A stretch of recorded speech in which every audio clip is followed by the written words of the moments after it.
By the way, there is no Picked a South better Detroit. song. There is no South Detroit, by the way, for those of us who actually live here.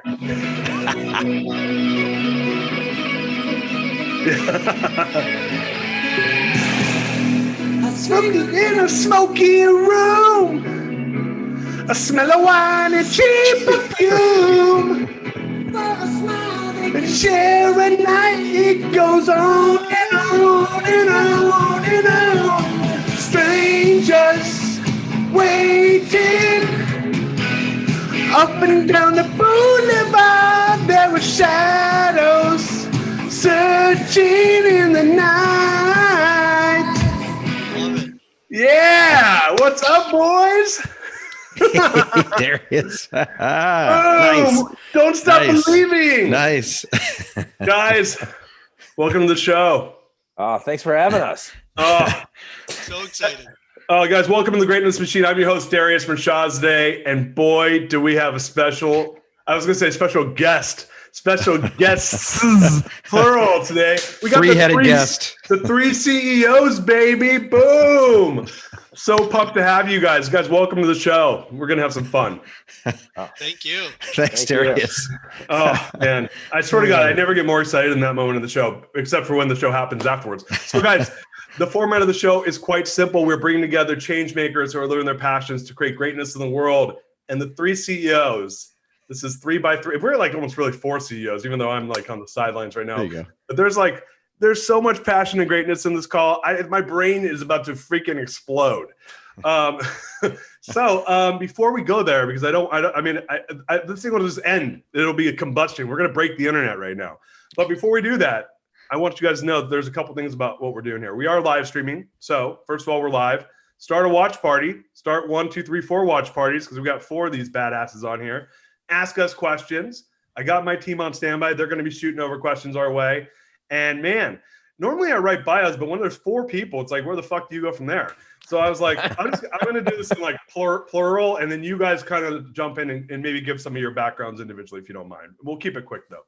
Serial entrepreneurs, speakers, authors, learners, philanthropists, activists, and most importantly, they're doing their Tales from the Edge speaking series. So that's what we brought them here on. I know these fellas from our MIT Gathering Titans program. They introduced us back in April. They're like, hey man, we're doing this new speaking series. We're the 3 CEOs. Originally, I'm not lying. I was going to do a song from the 3 Amigos. But I thought Don't Stop Believing was a little better choice given what you guys are talking about. So maybe, I don't know how you guys want to start, but maybe Andy, do you want to get started? And we'll go to Nigel or Todd and give a little bit of your backgrounds if you guys don't mind. Sure. So before I do that, though, that theme song, it's funny because that's the theme song for our company. In the early days, we would play that theme song for, Don't Stop Believing. So I love it. That's like my favorite song ever. Nice. So really quick introduction. My name is Andy Buyting. I'm a husband and father of 2 wonderful kids, 3 crazy dogs. Listen, I do a few different things. I'm a certified scaling up coach. I also do some real estate investments and developments.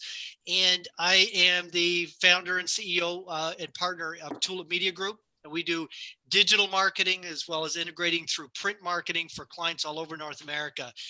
And that's what I do. I'll hand it over to Nigel here. Thanks, Andy. Hey, I'm Nigel Bennett. I'm actually in Whistler, up in Canada right now. And for the past few months, there's been more bears than humans around here. More humans are starting to come back, but there've been more bears. It's been crazy. I founded a company called AquaGuard Spill Response in 1992. We designed and manufacture oil spill response equipment. So, the Exxon Valdez and then the BP Horizon in the Gulf of Mexico, we design and manufacture equipment to clean up that mess. I'm also author of a book called Take That Leap, Risking It All for What Really Matters. And that's the important part. And all proceeds from that book go to various charities around the world. I'm co-founder of a beach cleanup organization called True Beach. And also for all of us ADD, dyslexic, entrepreneurs and people out there, we have a movement with my coach that I formed and my son called giftadd.com. Yeah, and we're all 4 of us here, as you said, Darius, are part of this amazing MIT conclave of entrepreneurs. And one of the hot shots from our from our conclave is Todd, and Todd's up next. Nice. I wish I could take Nigel everywhere I go. I'd get better seats at restaurants, and I'd have a lot more raving fans. Thank you. So my name is Todd Palmer. I'm from Detroit, Michigan, where there is no South Detroit. First of all, you got to correct the Steve Perry journey. Secondly, I basically tell everybody when I do the 3 CEOs, I'm actually from Canada South, because I don't want to be the ugly American on the call. That's always a little awkward. So I started a company called Diversified Industrial Staffing back in 1997. 10 years into our journey, we were $600,000 in debt due to my imposter syndrome, due to my lack of showing up, and due to my poor leadership at the time. I hired a coach. I fired my entire company in one day, started over, and we made the Inc. 5000 as one of the fastest growing companies in America 6 times. Nice. I retired from that business 3 years ago. Since then, I started a second company, Extraordinary Advisors, where I help leaders get unstuck.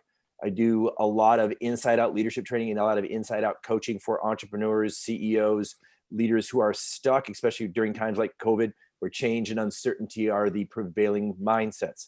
My first book was The Job Search Process, that you can get on Amazon, and it teaches kids how to get their first job out of high school or college. My second book, coming out through Tulip Media, is From Suck to Success, an Entrepreneurial Journey, and that should be out by the end of the year. Boom. Andy, you have a book? Yeah, How to Win Clients, Influence People. And I have a second book coming out in 2 months as well. And it's The Art of Smarketing. It's integrating sales and marketing into one business development process. Nice. And by the way, Darius, one of my favorite books. Boom. You guys, Boom. hey, Right there. sorry, the other 2 amigos, you guys are going to I'll get you your books. Yeah. Andy just got me on. We got on the phone a couple months ago, so he got there early. But yeah, man, the core value equation comes out 2.5 weeks, worldwide release. My brain's like fabulous. Gonna be epic. Yeah, I'm excited for it, man. It's all about how do you operationalize core values to create impact in your business and scale. So wow, it'll be a cool business. What it really comes down to is, I believe that there's an opportunity to make core values become the language of your organization, of your life. So I'm excited. We'll talk maybe a little bit about that in a little bit, but enough about me.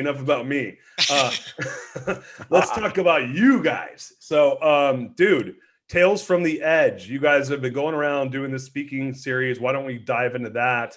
Our audience is usually a mixture of learners, a lot of entrepreneur, CEO types, and just inquisitive people in general. But yeah, what are you guys doing right now? What is this all about? So I'll give you a quick an overview, and then what we do is we basically, Darius, we get on virtual stages now, and we're sharing our stories. You know, like you said, we're all part of the same group. Actually, that's where all of us met. Yeah. At Birthing of Giants, and now it's called the Gathering of Titans.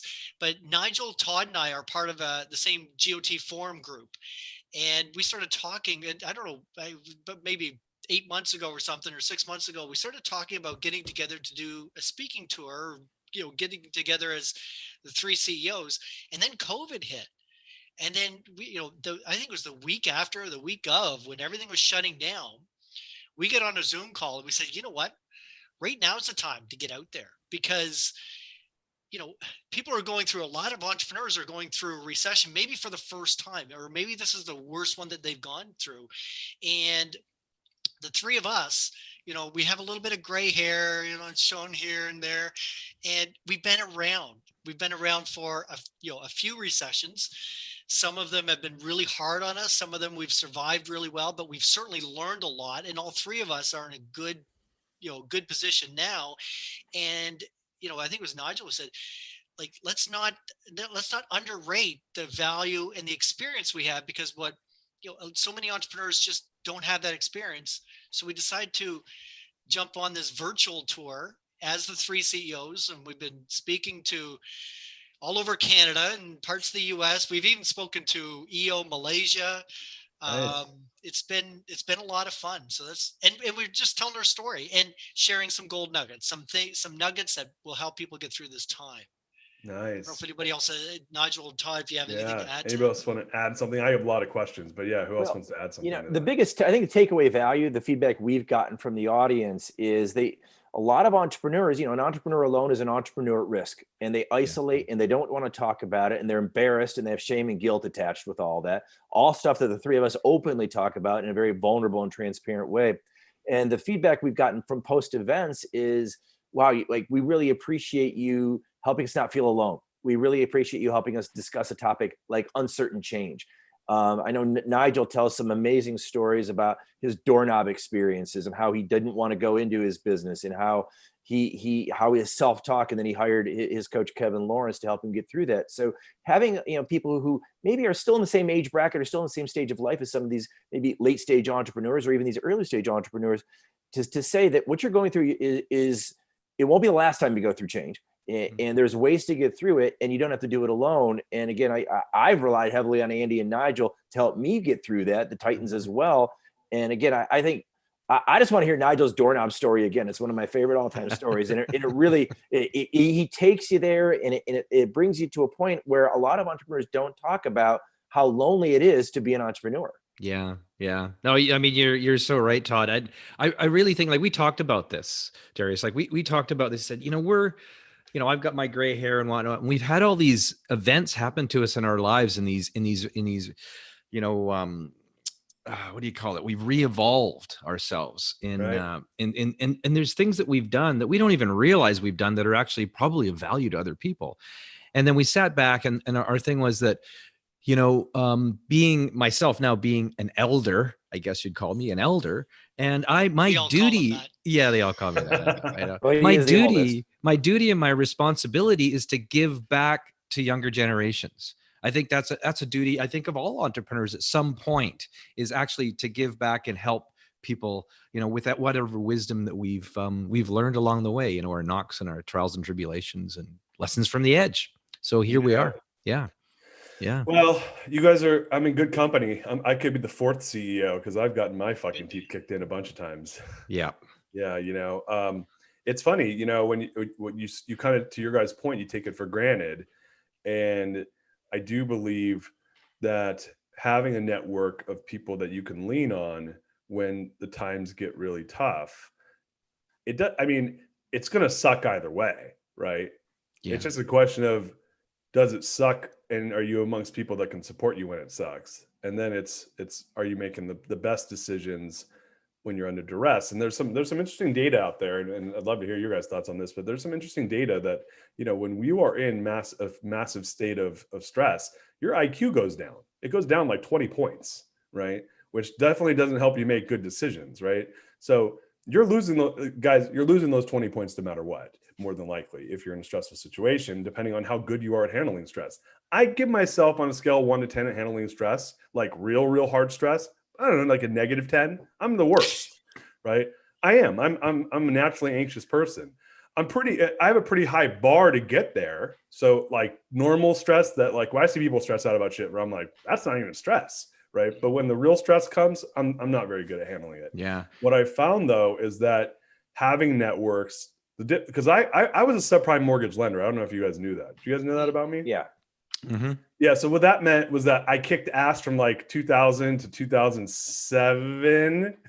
Like I was the bomb. I was number 40 in the Inc. 500. And then I was the 40th fastest shrinking company in the United States. I almost died. So I want to know, like, what are your guys' thoughts around, what are the things that you're promoting around these ideas of being in a stressful environment? We're in COVID, and some people are looking super fucking smart, and some people are looking like complete idiots right now, right? Yeah, I did a podcast yesterday, and we had the exact same question. So the host said, okay, Nigel, I mean, we're talking about getting kicked in the teeth so many times, and then people saying, oh, what's the best thing that ever happened to me? Because I learned. He says, somebody in stress right now doesn't understand that. So we kind of unwrapped it and looked at it, and I look at my life, and I think that if these things hadn't happened to me, I would not be the person I am today. Sitting in front of you guys, an author of a book and all this other, none of that stuff would have happened unless these brutal things had happened to me. I had a brutal relationship with my father. My father ended up in prison and all this stuff. And if that hadn't happened to him and the effect of that on me, I wouldn't be who I am right now. So I had a coach tell me that said, the things that happened to you, your father was actually a coach to you. And I'm like, no, that can't, that's not possible. These were terrible things. He says, yes, you're sitting in front of me, this guy now that's been able to set up his life the way he's designed it, the way he wants it. because what happened to you in the past.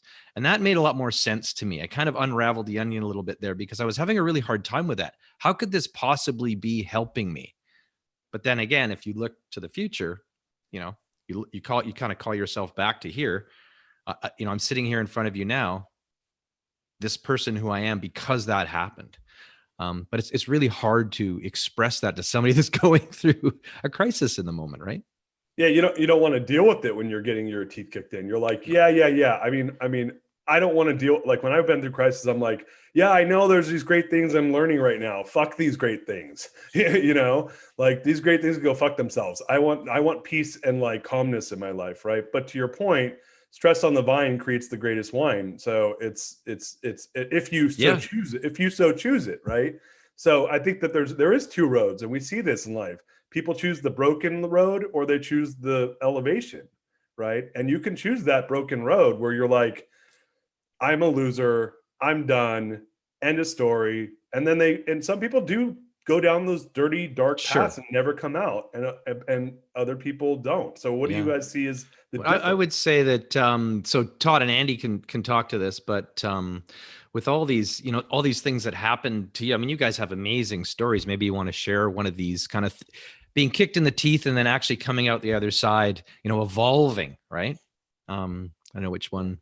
Well, so when I hear Darius talk about his internal dialogue, I call it the itty bitty shitty committee in my head. And it meets on a daily basis. And when you're $600,000 in debt, it meets 600,000 times a day. So there's a lot of negativity. And so what I've learned, and I still use a coach. So I coach, I know Andy coaches. I use a coach as well. And we talk a lot about dealing with stress. And the reality is it's hard to remember this. And so it's managing that reactivity, that stress is neither good nor bad. It just is. It's our reaction to it. It's our reactivity around it. And a lot of the times I'm working with my clients because they're so reactive over, sometimes maybe the smallest things or the biggest things, and that's why you lose 20 points in your IQ, because you get so reactive, you go to your limbic system, your cerebral cortex is not able to plug in, so you disconnect. So the quickest thing I would tell anybody watching today or listening to this in the future is create a connection quicker. Recognize that you're in reactivity, talk yourself through that, recognize that it's normal, and then how do you get to creativity? Because you can't solve a problem when you're reactive to it. Right. So we're talking are you guys all Stegan guys? Anybody on this? No. Oh, okay. So yeah. So like in Stegan, they teach the empowerment dynamic, which is the Emerald, right? So I was just going to say, David Emerald's empowerment dynamic. You get out of the victim mode, get into the creative mode. Yeah. So I just heard Todd say. I was like, oh, we're talking Emerald right now, right? Am I going to be a victim? Dude, I was in victim mode. I've been in victim. I'm telling you, I'm the biggest dick to myself when things are going bad.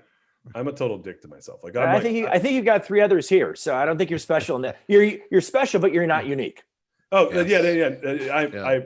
But my dickhead self says you're not fucking special. You piece of shit. One of the things too, Darius, when we do our speaking tours, I tell a little bit about my low point, and one of the biggest lessons that I learned at that point, because when right around the same time that you went through your hard time, I was in the retail home and garden space, and we were growing, we were scaling over $10 million a year and 125 employees. And then what happened was, with the banking crisis, the bank called me up one day, basically said, long story made short, was that because of the way that they're risk rating and so on, you no longer qualify for the loan. So and I said, well, what does that mean at the end of the day? Right. Well, the bank is calling all your loans. Oh, nice. So we got the mail, or got the registered letter a couple weeks later. My lawyer did, actually. And, we tried to outrun this for a long time. And for a year and a half, we did some real estate deals, some sale and lease backs and so on. But then it just kept gaining on us. And it was at that time. So, I was a side victim, I would say, of the recession. But if I want to play the victim role, but I'll get to that in a moment. But it,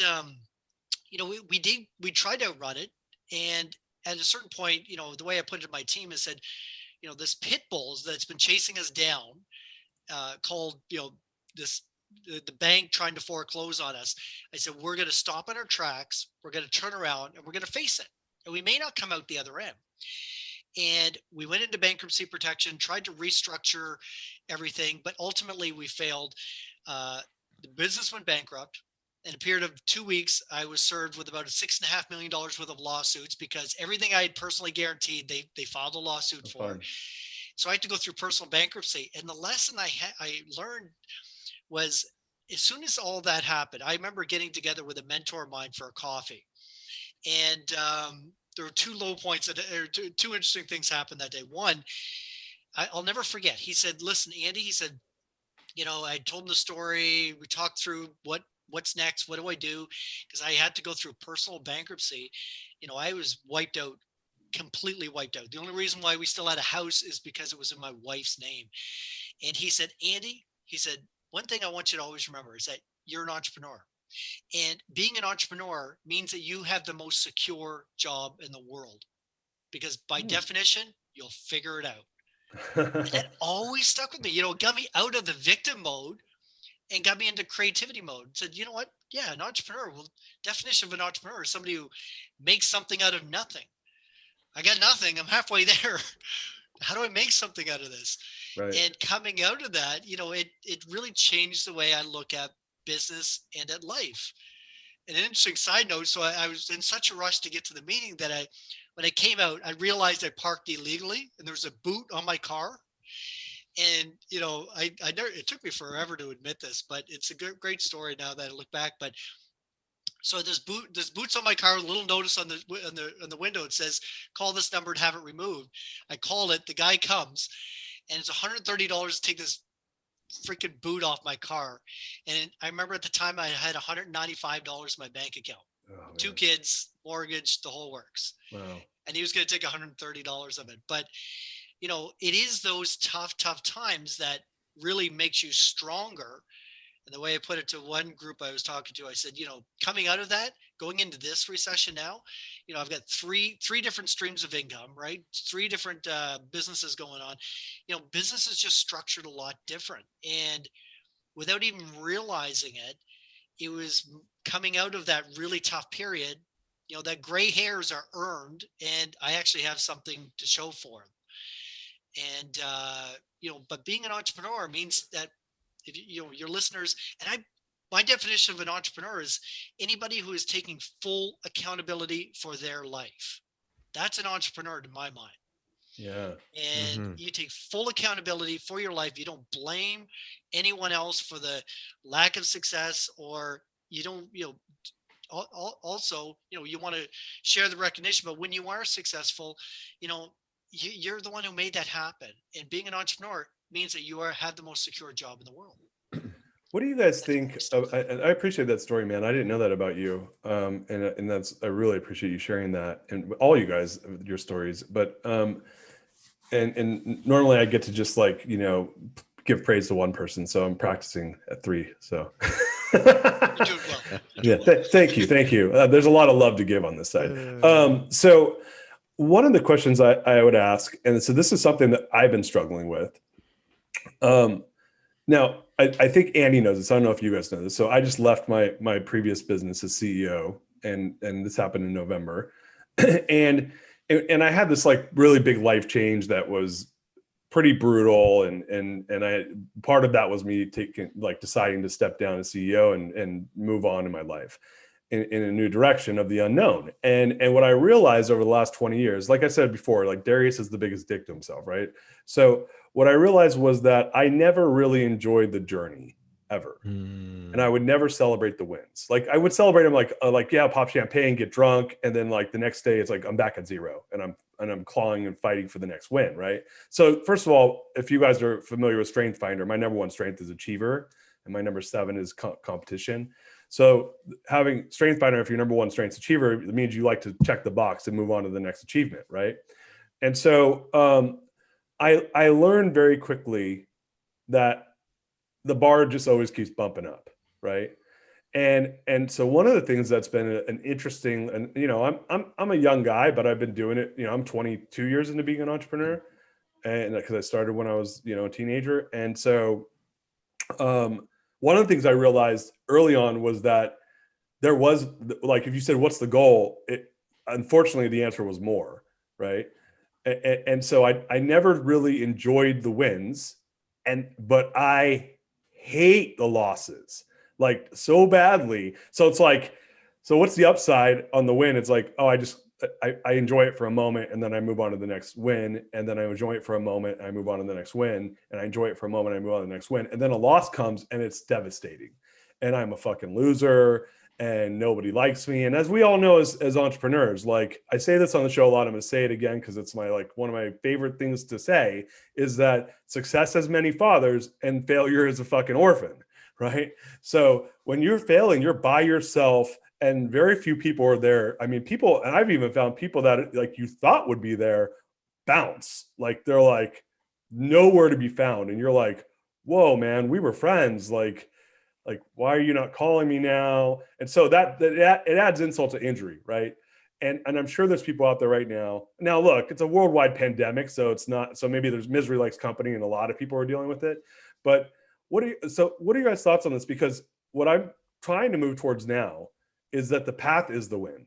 Is that enjoying the process, and if you enjoy the process, that even when it's hard or it sucks, you're just kind of looking at it kind of the way Nigel was talking about it, where well, it's a gift that I get to learn these things, right?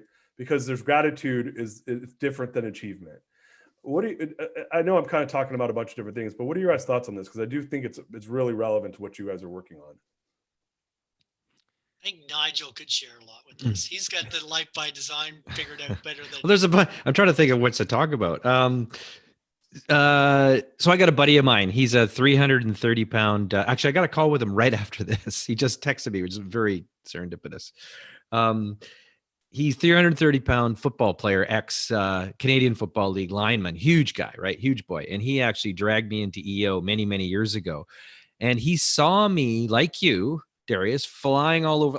My business was international. So I spent most of my time overseas, most of my time in Asia and all these different countries. I would fly in, I would basically get off a plane, have my meetings, go to the bars and the pubs with these guys and get on another plane and they'd pour me out into another country. And it was over, I'd go for like 7-8 weeks at a time. And it was just brutal. And I had a young family, I had 3 little tiny kids.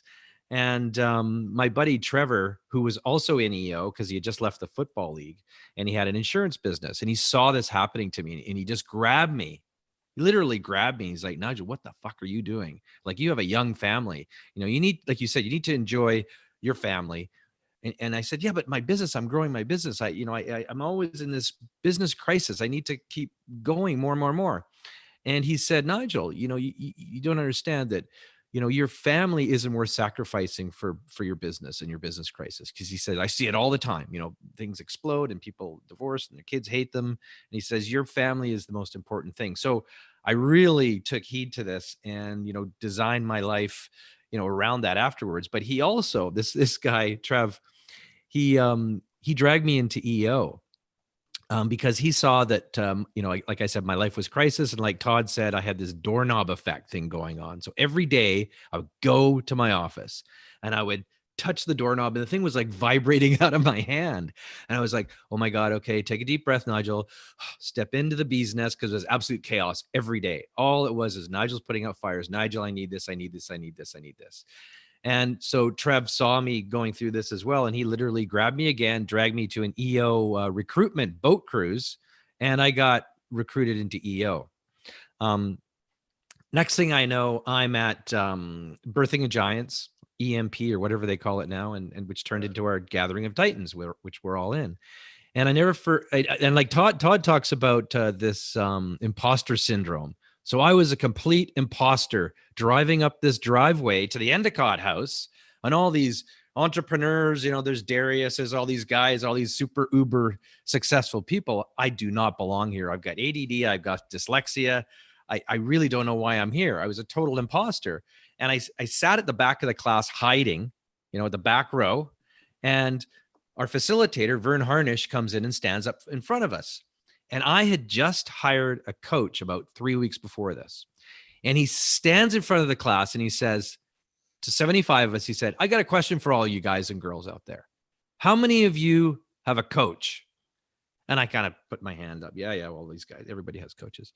And all he said was, only 3 of you? And I was like, well, you got to be kidding me. Three people in this whole class of 75 really successful entrepreneurs have a coach?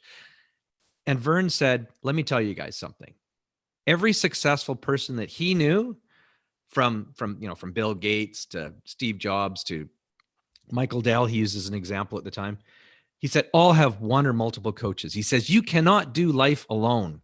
You cannot, single yourself out and do everything on your own. You need support. And I, fortunately, had hired a coach 2 weeks before that. And my coach, I never forget, my coach said to me in our first meeting, he said, Nigel, I got a question for you. I said, yeah, okay. Kevin, his name's Kevin Lawrence. He's a scaling up coach. And he said, if somebody was to offer you an amount of money for your business right now, today, what would that be? What would you want for it? And I said, $1. I was like that, $1. I just want to get rid of it. I want to get rid of it. Like, I want my freedom back. Like you said, I want to get off this crazy roller coaster and I want to enjoy my life and enjoy the journey. So long story short, I engaged Kevin for many years. We were able to set my business up to basically run without me. And with the help from my EO form and my coach, I was able to set it up. And in 2012, I stepped back and I traveled for a year with my family and started, like you said, enjoying the journey. We spent time in 17 different countries, homeschooled our kids. And now I use, there's all these other stories why I was going to sell my business. I never sold it. I took it off the table because I had an epiphany in the Amazon with this lady, Lynn Twist, and who's been the speaker at our conclave. And I now leverage my platform. I kept my business. I leverage my platform to do good in the world. And it's just been an incredible journey, as you said. Like, now I'm enjoying the journey. I didn't see the forest through the trees for 20 plus years. I was just on that treadmill, like you said, go, go, go, go. I need more. And my family was falling apart until Trevor, the football, he just grabbed me and he said, shook me, said, dude, you need to listen to this. And so, yeah, I don't know if I got off track there, but I get all hyped up and excited about this. So. No, your ADD was not there, man. You were on point. That's money. So I love hearing that. And my question for you is, easier said than done, right? Yeah. So it's like, and I'm going to say this because I think that a lot of people need to hear this, especially, I was talking to Cameron Harold. He was on the show a week or two ago.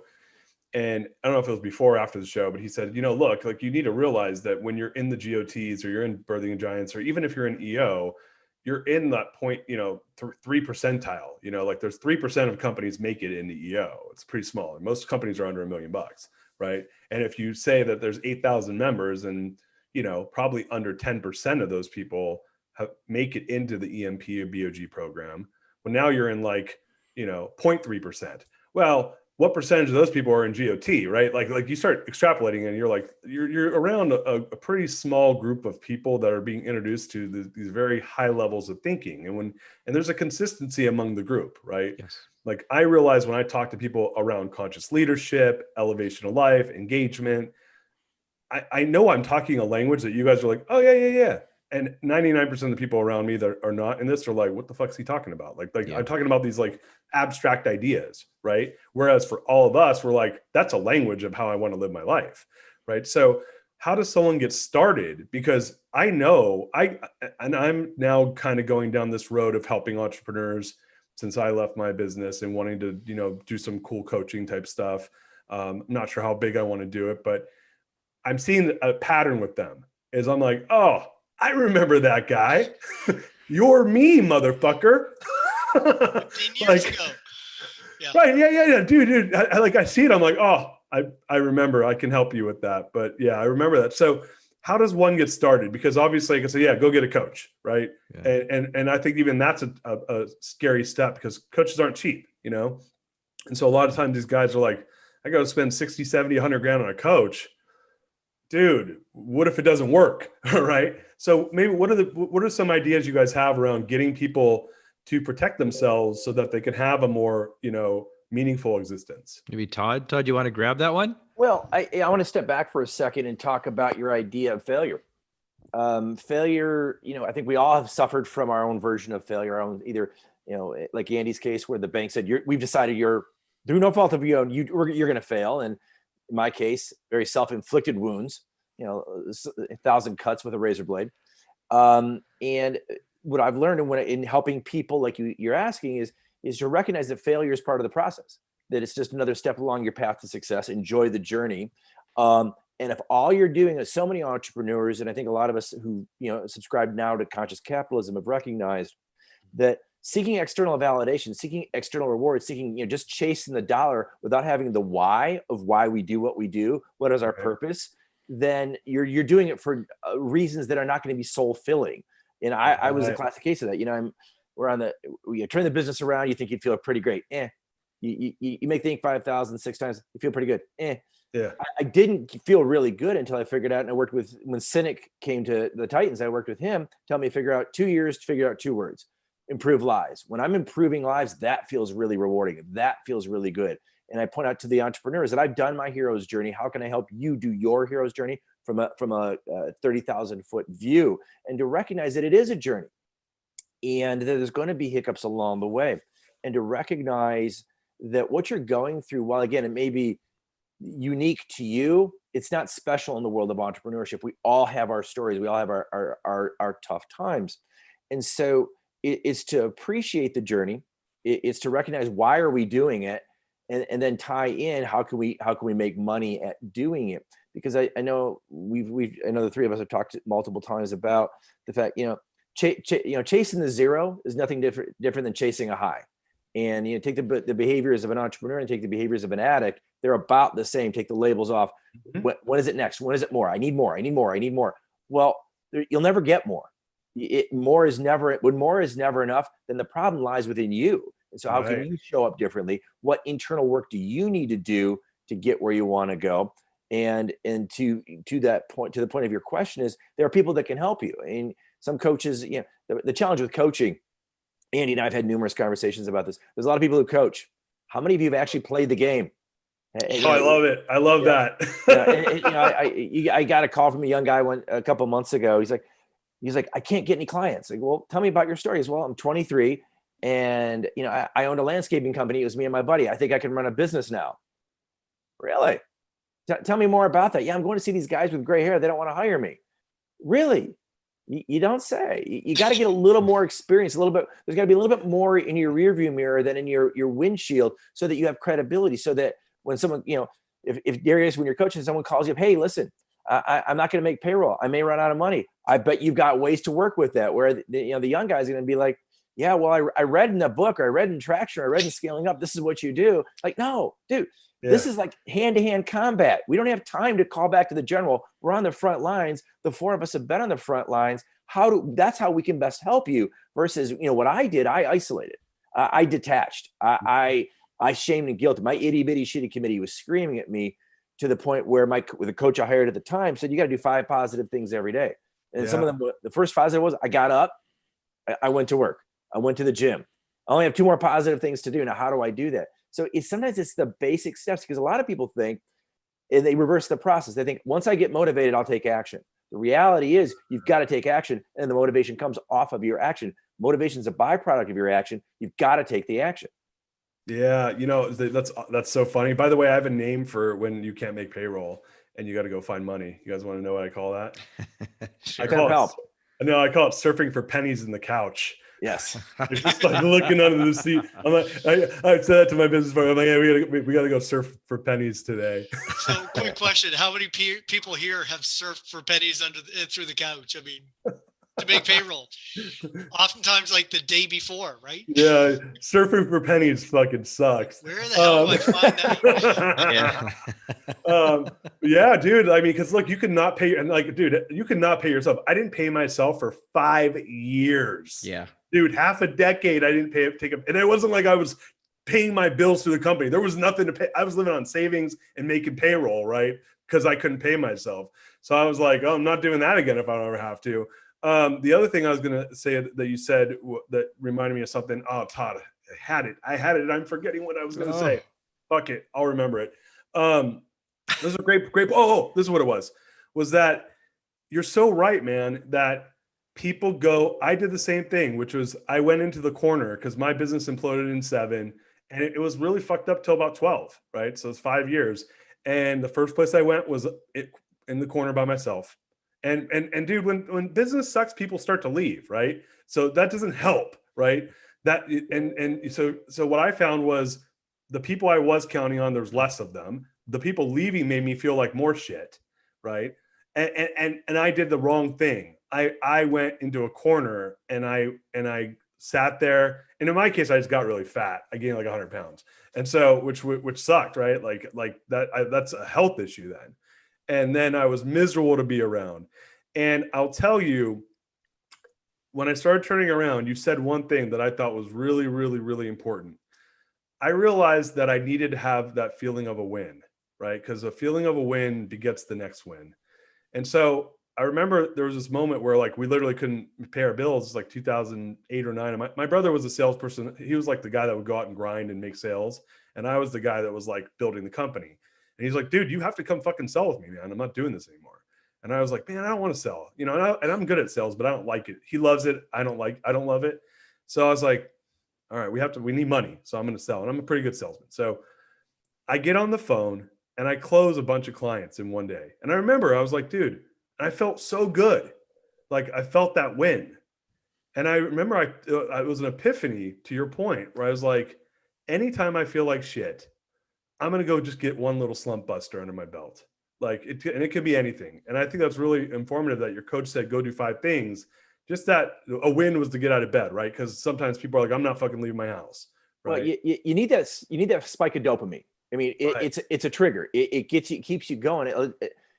And then you anchor in on that win so that you can, even when you have a next loss, okay, well, that call didn't work. I think you're not going to close everybody, but when you close one, then you can move on to the other. And I know Andy's got this great story.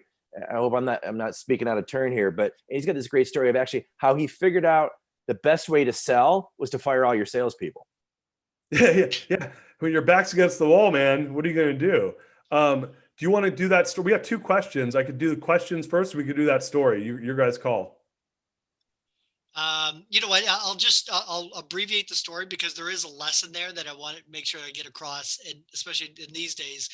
But yeah, I mean, the story, it was inspired by one of our fellow GOT members in Denver, Patty Condon. But he told a story and it stuck with me. And basically what we did was, our business development strategy was not working. We were not growing. We built up this big sales engine. We had 7 people in the sales team, a sales manager and 6 salespeople, and it just wasn't producing results.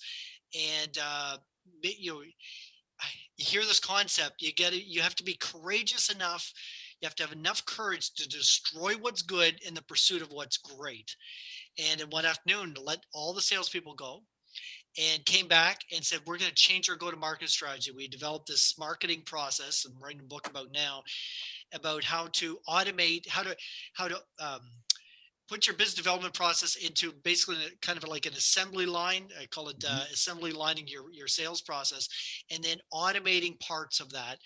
And, but we did that. We hit, actually, for the first time ever, we hit our sales quota in a quarter with no salespeople. And then we tripled that number, hit it halfway through the quarter, and it's been growing ever since. And it really works well. But the point is that, you really need to be courageous in business. You need to be courageous enough to destroy what's good, to destroy what you know and what you're comfortable with in the pursuit of what's great. You talk about core values. I'm a huge believer. You get your core values right and everything else in your business runs easier. You get the culture right. Everything else takes care of itself, to take a line from Tony Hsieh. But I truly believe that. And when something's not working right, and I see it all the time with companies, they're dysfunctional, they're not working right. You know what? They don't have a good, strong culture. Right. You've got to be courageous enough. I worked with a client who fired some key people not long ago because they didn't fit the culture, what we had defined it as. And whatever situation you're dealing with right now, or coming out of this COVID crisis, and I believe right now companies should be accelerating out of the turn. That's what we hit a turn. We all had to hit the brakes and slow down. We got through survival mode. Those of us who are still around in business, now we need to accelerate out of this turn. And as you're doing that, you need to be courageous enough to destroy what's good in the pursuit of what's great, because life rewards the risk takers. Life rewards the doers, not the ones that are just stay inside their comfort zone and don't push the limits a little bit. So, it's it's part of the challenge that people are dealing with right now is, what do I do? And you really got to take an objective look, get out of your limbic brain and think creatively. Stop being the victim. Whatever happened, happened. You are where you are now. Can't do anything about the past. Accept it. Be creative on how you move forward. Yeah, I love it, man. And that kind of foots to, if you look at some of the biggest successes that came out of the last 10 years, they're all built when they were coming, rounding that turn or leaning into that turn. Some of these companies, like, you do make the list of these companies like Uber and Airbnb. There was no sharing economy in 2009 and 8. That came out of that, right? And those are iconic examples. But dude, you know how many buddies I have who quintupled and 10x? I don't even know what word there is for 10x, decoupled or whatever. These guys 10x, 20x, 100x their net worths from 2010 to 2020. These were guys that were like normal dudes who are super wealthy now. And it was because they leaned into the turn and they made sense of disorder and they created value out of that. And so don't ever let a good crisis go to waste. That's the Warren Buffett quote, right? Yeah. I mean, I would have to say, and I think you guys would all agree, that all the best things that ever happened to myself and my company have all been born out of a crisis. It's a crazy thing to say, but all of the really good stuff has come out of a crisis situation. Well, it creates a lot of space. That's the reality. And that space is an opportunity to go create value, right? So the space, sometimes the space is coming out of your ass, right? You're the one giving the space, right? It's coming out. One of your limbs is part of that space. But hey, grow a new limb, right? Grow two, because that might be the cost for that space to get created. So I want to ask too, and I was going to say one more thing, because Andy reminded me of one of my favorite quotes. Fortune favors the bold, baby. Fortune favors the bold. I'll give you another one too, Darius, really quick. As Jim Collins talks about return on luck. Doesn't matter if it's good luck or bad luck. What's going to be your return on luck? So what's going to be your return on this crisis? Yeah, and you got to be in the game. Luck doesn't happen if you're not in the game. I learned that too. Yeah. And 50% of this shit is luck. When people are like, "Oh, I'm so smart," I'm like, "You're fucking lucky, dude. Shut the fuck up." Like, don't worry, man. Like, you had to be. You were smart enough to be in the game, but like, and smart enough to take action when they had some luck. Yeah, exactly. Yeah. Lean into luck, because it doesn't always come. So question one is, should an entrepreneur that is new to coaching start right away with a high level coach, or should you pace yourself and start slower? So I'll take that one. I think you've got to start with and I think, again, I would reference Nigel's story. Nigel started with the end in mind. He wanted to take a year off to go travel the world and built back from there over, I think it was a decade, give or take. Yeah, so start with where do you want to be? What do you want? And I find that when I'm coaching a new person, we may spend 3, 4, 5 hours, maybe 2 weeks trying to help them figure out really what they want and why they want it, versus, well, I'm just going to put a process in place. Well, processes are great, no problem. But there's a reason you could put a process in yourself. You don't need to hire a coach. But then you're not going to follow the process. Well, why don't you follow the process? Because you're not doing it for the right reasons. You're not doing it because you want to do it. You're doing it because you feel like you have to do it. And we're entrepreneurs for a reason. We don't want a boss. So then can you be held accountable? And I think the other part we kind of talked about earlier is when you're going to hire a coach, how long have they been coaching? Vet them. What are they still learning? Are they still growing? Are they engaged in programs like Titans, et cetera? Are they engaged with EO, YPO, tech, things like that? Also, what are their philosophies? What are their success stories? Get references. I know Andy's got great references from his clients and the people he's coached. Now he's helped them grow and scale their businesses. And it's ultimately, I found, it's not just growing and scaling your business, but it's also growing and scaling yourself. Oh, yeah. And what does your work-life integration look like? Because I've never seen work-life balance ever work. Oh yeah, right. So another quick comment to that is, I think if somebody's looking, I can afford a $500 coach, not a $5,000 coach. Do what you can afford, but don't skimp on it, because you will get what you pay for. I guarantee you that, because I've met coaches that they get fired from their last job at a call center, so I think I might be a life coach. You get quality coach. I'm doing it with my son right now in hockey. We're doing some private lessons, and I went out and I knew exactly who I wanted to coach him and who he wanted, and that's who we went out and got. Another guy could be cheaper, but I got the right coach. Yeah, for So my don't my skimp on it. experiences, my experience has been is like a coach. A coach for me was somebody that holds me accountable for my goals and my dreams. So I lay out what I want to do, I design my life. This is what I want, and at the end of the day, that coach or that person held me responsible for what I wanted, not what anybody else wanted. And there is a bit of a personality match. You gotta have somebody that's a good personality match for you, but somebody that's going to hold you accountable. My coach, Kevin Lawrence, there were times where it's like, Nigel, this is your goal. This is what you said you were going to do by this meeting. If it's not done by next meeting, give me your car keys. I want your car keys. If this goal is your dream and you want it done, I'm going to take your car keys next time if it's not done. So, and that's how I didn't end up giving him my car because I'd get the shit done. Right. And I knew that these meetings were coming up and I had to have my list. And it's 3 things on your list that you got to get done in a month. Your top priorities, not all the stuff that comes in from over here hitting you on the side. It's what you desire and what you want. And that's basically, so like these guys were saying, it can't. I'd go to a GOT every year, and guys would come up to me and go, "Hey, Nigel, I hear you got this coach. Things are working great and whatever. And how much is it?" And I would tell him how much it was. "Oh, okay. That's a great." Next year, the same guy would come up. "Hey, Nigel, you still got that coach?" I say, "Yeah. Do you?" Well, no, not yet. Kind of expensive. And it would happen year after year. 15 years go by, the same person's I'm talking to that still doesn't have a coach, but they're still asking the same question. Yeah. So you just got to kind of, I don't know, jump Still in and can't have afford somebody it. hold you. And still can't afford it, right? I spent a fortune on coaches, but I've made, like you said, 10x or way 10 more times than that, that, yeah. way more than 10x what I've ever paid for a coach over 10 years. Yeah, I was gonna say though, if one way to baby step into it for people that maybe don't have the budget or they're uncomfortable is, and I think this is an interesting way of doing it, is looking for peer-to-peer groups, right? That's the other way. Yeah, you need somebody to lean on. You, like Nigel said, you can't do life alone. You can't do business alone. And if you can't do a coach, get into EO, get into a form group, some sort of a mastermind group of people that you can trust and have your back.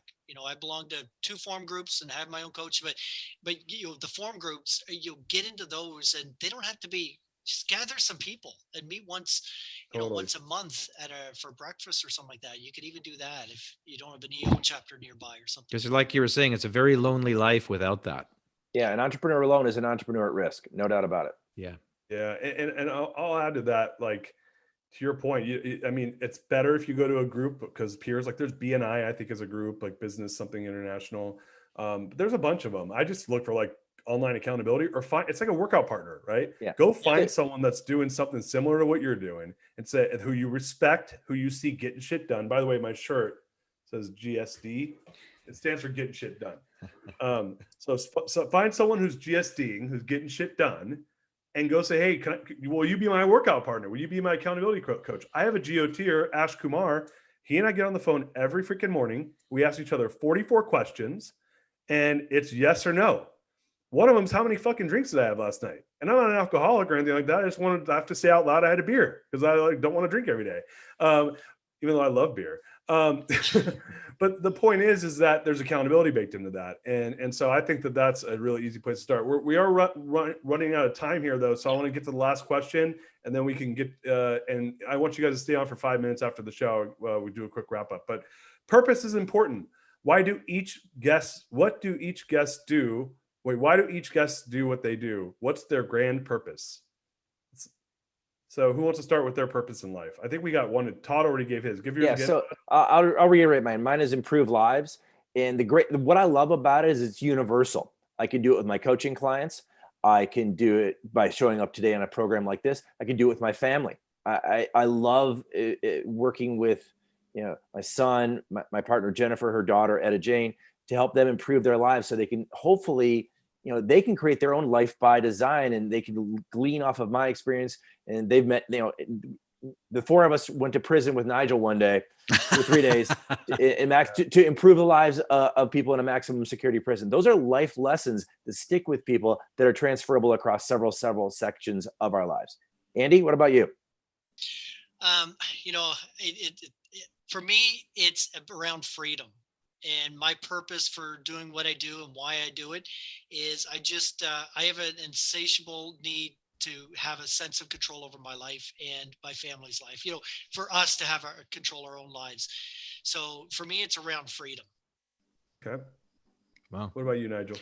Mine is to leverage the crap out of the platform I've built over the past 30 years to do good and amazing things in the world, and to connect incredible people doing incredible things with each other, so that we can just have this amazing ball of goodness, or whatever you want to call it, greatness. I love connecting really cool people that have a really good life purpose and are doing amazing things in the world, like all of the guys on this call, including yourself, Darius. And it's super important for the world right now. I love it. What's your purpose, Darius? I was saying, I'm going to give you my purpose even if you don't ask, but it's funny. I had Don DePani on my show. I don't know if you guys know him. Mm-hmm. And I told him my purpose, and he said, well, you should maybe change it because it'll age out. And he said, it shouldn't be where it requires that you do something for others. It should be something that you feel good with by yourself, because there will become a point in your life where you're going to be 80 years old and laying in bed, and it's going to be harder for you to do that for others at the point potentially. And so mine is to live a poetic life. And he said, and so what that means, and I always says the words poetry is imagine a life of imagination, creativity, and use of words to affect those around me. So I love that. It used to be to live a poetic life, and a life where I help those around me live an engaged life. And that's how I'm using it right now.